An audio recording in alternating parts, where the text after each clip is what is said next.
चलना अनन्या, किसी को उल्लू बनाते हैं। क्या सुकन्या, तुझे तो हर टाइम मस्ती सूझती रहती है। घर चल। चल लेंगे ना, पर पहले किसी को बेवकूफ बनाते हैं। नहीं, बहुत हो गया। उल्टे पुल्टे काम तू करती है और डांट मुझे खानी पड़ती है। और सुन, वो कल पड़ोसन आंटी के साथ क्या किया तूने? क्यों, कुछ कह रही थी क्या? हाँ, मुझसे कह रही थी कि आजा तुझे सबक सिखाती हूँ। बता तूने क्या कहा उन्हें? अरे कुछ नहीं, वो मुझे बहुत खड़ूस लगती है तो मैं उनसे भिड़ गई। और जब उन्होंने मुझसे कहा कि वो मम्मी से शिकायत कर देंगी तो मैंने भी कह दिया कि हाँ मैं भी देख लूंगी, मेरा नाम अनन्या है, अनन्या।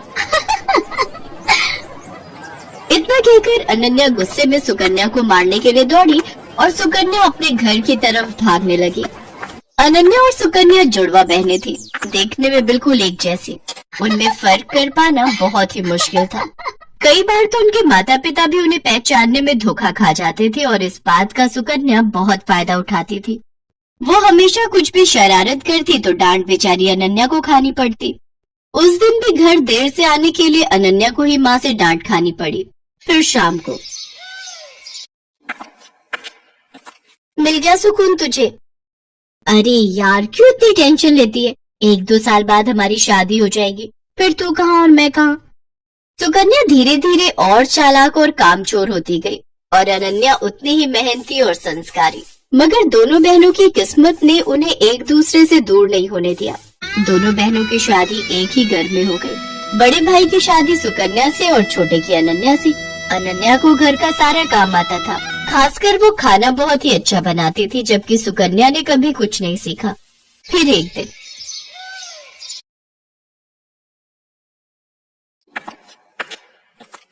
अरे बैठकर टीवी देख रही हो, पहले जाकर कपड़े तो धो लो। माँ जी, आप अनन्या को बोल दो ना, सुबह से मैं ही तो घर का सारा काम कर रही हूँ, बर्तन धोए और फिर खाना भी बनाया। अच्छा, सॉरी बेटा, मुझे लगा कि वो सब अनन्या ने किया है। नहीं नहीं माँ जी, सारे काम मैंने किए, वो तो बस अभी निकली है अपने कमरे से। अच्छा, रुको जरा अभी खबर लेती हूँ उसकी। सरला गुस्से में अनन्या के पास गई जो झाड़ू लगा रही थी। दिन भर बस टीवी या फिर आराम, अभी कोई टाइम है झाड़ू लगाने का? पर माँ जी। चुप हो जाओ, एक उसे देखो, अपनी बहन को, कितना काम करती है बेचारी। अपनी सास की बात सुनकर अनन्या समझ गई कि उसकी बहन सुकन्या ने उसकी सास को भी बेवकूफ बना दिया है। वो अपनी सास से कुछ नहीं बोली और चुपचाप झाड़ू लगाती रही। बेचारी अनन्या सुबह से शाम तक घर के सारे काम करती, लेकिन फिर भी उसे ही सास की डांट खानी पड़ती। फिर एक दिन, अरे बहू चल, मेरे साथ रसोई में आज मिलकर खाना बनाते हैं। ठीक है माँ जी, आप चलो, मैं आती हूँ। सरला रसोई की तरफ चली गई और सुकन्या सीधी अनन्या के कमरे में। अरे अनन्या, वो तुझे माँ जी बुला रही है खाना बनाने के लिए। अच्छा, बस अभी जाती हूँ।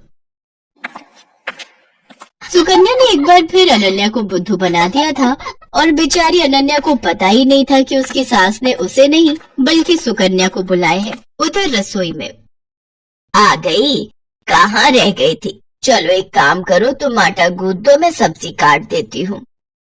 ठीक है माँ जी। अनन्या ने बहुत जल्दी और बहुत अच्छा आटा गूंथा था, जिसे देखकर सरला बहुत खुश हुई। और फिर, क्या बात है, इतनी जल्दी और इतना अच्छा आटा गूंथ दिया। अरे तुम अनन्या को कुछ सिखाती क्यों नहीं हो? उसे तो कुछ भी नहीं आता। अनन्या समझ गई थी कि उसकी सास सरला उसे सुकन्या समझ रही थी और वो ये भी समझ गई थी कि रसोई के काम से बचने के लिए कामचोर सुकन्या ने उसे सरला के साथ भेज दिया। उसे सुकन्या पर बहुत गुस्सा आया, लेकिन वो कुछ बोली नहीं। ऐसे ही वक्त बीतता गया।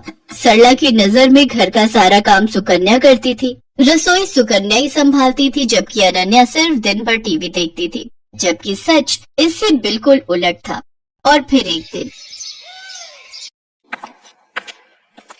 अरे बेटी सुकन्या। जी माँ जी, बताइए। उस दिन जो तुमने हलवा बनाया था ना, वो बादाम वाला, मेरा खाने का बहुत मन हो रहा है, मेरे लिए बना दो ना। इसमें कौन सी बड़ी बात है, लो आप टीवी देखो, मैं बस अभी लाती हूँ बनाकर। ना ना, मुझे तो खाना है ही, पर मुझे वो हलवा बनाना भी सीखना है, तो मैं भी चलती हूँ साथ। तुम बनाना और मैं देखूंगी। अब आप बैठिए ना माँ जी। अरे चलो ना, साथ में बनाते हैं। सरला जिद पर अड़ गई थी और उधर सुकन्या की हालत खराब हो रही थी क्योंकि आज तक उसने कभी कुछ बढ़िया नहीं बनाया था, जबकि उसकी सास सरला को लगता था कि सुकन्या ने पूरी रसोई संभाल रखी है। लेकिन सुकन्या इतनी जल्दी हार कैसे मान लेती? उसने फौरन दिमाग दौड़ाया। अब माँ जी, मैं तैयारी करती हूँ, तब तक आप बादाम ले आइए। अरे मुझे अपने कमरे में जाना पड़ेगा, बादाम का डिब्बा वहीं रखा है, चलो मैं लेकर आती हूँ। जैसे सरला अपने कमरे की तरफ गई तभी रसोई में अनन्या आ गई। उसने बिल्कुल सुकन्या जैसी ही साड़ी पहन रखी थी। तू जा, मैं देख लूंगी। पक्का ना? हाँ हाँ, मुझे पता है कि तुझे कितना हलवा बनाना आता है, जल्दी कर वरना माँ जी आ जाएंगी। अनन्या नहीं चाहती थी कि उसकी बहन को डांट पड़े, इसलिए वो सुकन्या बनकर रसोई में काम करने लगी। उसने अपनी सास को सुकन्या बनकर ही हलवा बनाना सिखाया। हलवा बहुत ही स्वादिष्ट बना था। सरला सुकन्या से बहुत खुश थी क्योंकि वो तो अनन्या को सुकन्या ही समझ रही थी। फिर जाते जाते सरला ने अनन्या से कहा, बेटी सुकन्या, तुम ना अपनी बहन को भी समझाओ, मुझे तो उसे देखते ही गुस्सा आ जाता है। बताओ, तुम दोनों एक ही माँ की कोख से जन्मी हो, लेकिन तुम में और उसमें कितना अंतर है। सरला की बात सुनकर अनन्या को बहुत दुख हुआ। वो अपनी सास से सब सच कहना चाहती थी, लेकिन फिर अपनी बहन के बारे में सोचकर चुप रह गई। अगली सुबह सुकन्या जैसे ही उठकर रसोई की तरफ आई तो उसकी सास सरला ने उसका हाथ पकड़ लिया।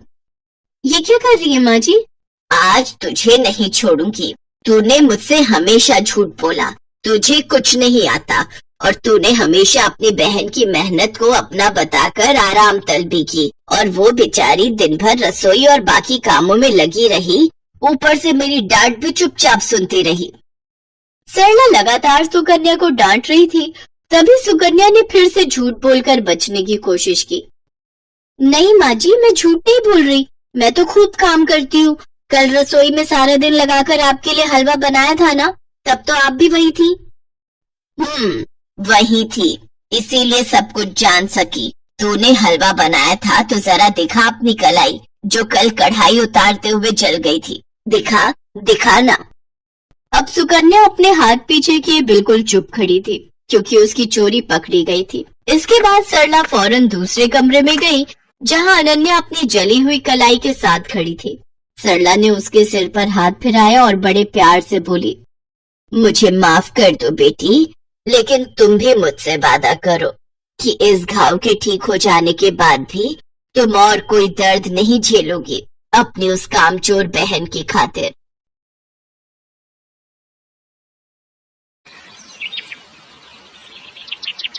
जड़ी बूटी ले लो, जड़ी बूटी ले लो, बाल बढ़ाने वाली जड़ी बूटी सिर्फ 5 रुपए में। बाल बढ़ाने वाली जड़ी बूटी सिर्फ 5 रुपए में? जरा देखो तो। सुधा को अपने बाल बढ़ाने थे, उसके लिए अब वो कुछ भी कर सकती थी। उसने बूढ़े आदमी से जड़ी बूटी खरीद ली। उस आदमी ने कहा, इस जड़ी बूटी को जोर जोर से पीसना, पीसने से तेल निकलेगा। उस तेल को सोने से पहले अपने बालों पे लगाना। जड़ी बूटी लेकर सुधा घर चली गई। तभी सुधा जड़ी बूटी पीसकर तेल निकालकर और उसे अपने सर पर लगाकर सो गई। और अगले दिन सुबह नींद से उठने के बाद उसने देखा उसके सर पर जितने भी बाल थे वो सब झड़ गए हैं। सुधा ये विश्वास नहीं कर पा रही थी। कहते हैं लड़कियां लंबे बालों में ही अच्छी लगती हैं, लेकिन सुधा के बाल बचपन से ही छोटे थे। उसके बाल बढ़ते ही नहीं थे। ऊपर से वो सांवली भी थी और दूसरी ओर उसकी बहन राधा के लंबे और घने बाल थे और राधा गोरी भी थी। इसीलिए राधा बचपन में हमेशा सुधा को चिढ़ाती थी, तू तो मेरी सगी बहन नहीं है, तुझे तो माँ और पापा रास्ते से उठाकर लाए थे, नहीं तो तू इतनी बदसूरत कैसे है। ये सुनकर सुधा हमेशा रोती थी। माँ पापा देखो ना राधा क्या बोल रही है, माँ पापा देखो ना। राधा और सुधा की माँ शमिता कहती थी, रो क्यों रही है सुधा, राधा ने कुछ गलत तो नहीं कहा, तू बदसूरत है, तेरे सर पर बाल भी नहीं है, मुझे ऐसी बेटी नहीं चाहिए थी। सुधा का पिता भी उससे प्यार नहीं करता था। सुधा को हमेशा हर किसी से नफरत ही मिलती थी। ऐसे ही बड़ी हुई सुधा हर रोज वो रात को रोती थी और भगवान से प्रार्थना करती थी, हे भगवान, कुछ चमत्कार करवा दीजिए, मेरे पैर तक लंबे बाल उगा दीजिए, प्लीज भगवान प्लीज। और इसी तरह सुधा और राधा दोनों जवान हो गए। आज सुधा को लड़के वाले देखने के लिए आने वाले हैं। सुधा आईने के सामने बैठकर तैयार हो रही है। उसके सर पर अभी भी ज्यादा बाल नहीं है। वो आईने में अपने आप को देख ही रही थी कि तभी उसकी माँ आ गई और ताने मारना शुरू कर दिया। यहाँ ऐसे बैठे रहने से कुछ नहीं होगा, जल्दी जल्दी करो, नहीं तो ये लड़का भी हाथ से चला जाएगा। वहाँ राधा आ गई और बोली, माँ मुझे तो समझ में नहीं आ रहा है कि आप मुझसे पहले इस भूतनी की शादी क्यों करवाना चाहती हो।